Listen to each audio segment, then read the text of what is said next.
In this video, I'll show you how to add music to your Facebook story in just a few simple steps. Adding music to your story is a great way to make your posts more engaging and expressive. You can choose from a large library of songs and add them directly to your photo or video story.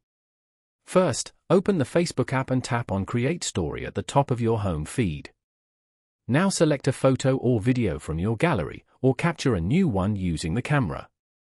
Once your photo or video is selected, look for the music sticker option on the editing screen. Tap on Music, and Facebook will open its music library. You can browse through popular songs or use the search bar to find a specific song. After selecting a song, choose the part of the song you want to use in your story. You can also adjust how the music sticker appears on the screen. When everything looks good, tap Share to Story, and your Facebook story with music will be posted. And that's it. That's how you can add music to your Facebook story easily. If this video helped you, make sure to like the video and subscribe to the channel for more simple and helpful tech tutorials.